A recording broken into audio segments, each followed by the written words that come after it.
Nifty 50ல நீங்க invest பண்ற பணம் எப்படி அவங்க பிரிச்சு போடுவாங்க, எப்படி உங்களுக்கு லாபம் வரும் அப்படின்னு சொல்லி நான் அடுத்த வீடியோல சொல்றேன்னு சொல்லியிருந்தேன். அது எப்படிங்கறத இன்னைக்கு பார்த்துருவோமா?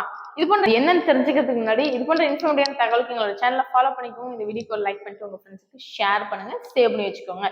நிஃப்டி 50 பொறுத்தவரை நான் ஆல்ரெடியே சொன்னதுதான், இந்தியாவினுடைய 50 கம்பெனிஸ் தான் அந்த நிஃப்டி 50க்குள்ள இருப்பாங்க. அதுவும் 6 months ஒன்ஸ் செபி அதை இந்த டாப் மோஸ்ட் 50 கம்பெனிஸ் நல்ல டாப்பா செயல்பட்டு இருக்காங்களா அப்படிங்கறதையும் மானிட்டர் பண்ணிட்டு இருப்பாங்க. செயல்படல அப்படின்னா தூக்கி வீசிட்டு வேற ஒரு கம்பெனியை இன்வால்வ் பண்ணிடுவாங்க.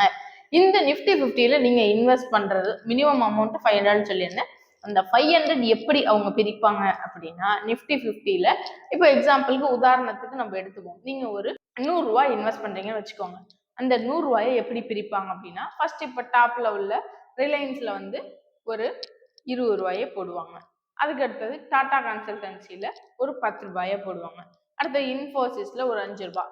ஸோ இதே போல நிஃப்டி 50ல உள்ள எல்லா கம்பெனிலையும் உங்களுடைய அந்த 100 ருபீஸ்ங்கிறத பிரிச்சு பிரிச்சு பிரிச்சு பிரிச்சு போடுவாங்க. டாப்ல இருந்து அப்படியே பாட்டம் வரையும் உள்ள அந்த 50 கம்பெனிஸ்லயும் உங்களுடைய இன்வெஸ்ட்மெண்ட்டை போடுவாங்க.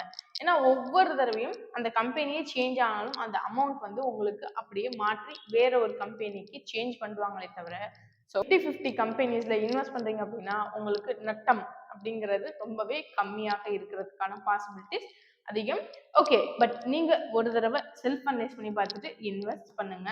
இப்போ உங்களுக்கு இந்த நிஃப்டி 50 இருக்கட்டும், இல்ல ஷேர் மார்க்கெட்ல இன்வெஸ்ட் பண்ணணும்னு ஆசையா இருக்கு, நான் ஷேர் மார்க்கெட் பத்தி தெரிஞ்சுக்கணும்னு நினைக்கிறேன், ஆனா எனக்கு எந்த பேசிக் நாலேஜும் இல்லை அப்படின்னா கமெண்ட் செக்ஷன் நீங்க உங்களோட நம்பரை ஷேர் பண்ணுங்க. உங்களோட டீம் எக்ஸிக்யூட்டிவ் உங்களுக்கு கைட் பண்ணி கண்டிப்பா ஹெல்ப் பண்ணுவாங்க. தேங்க்யூ.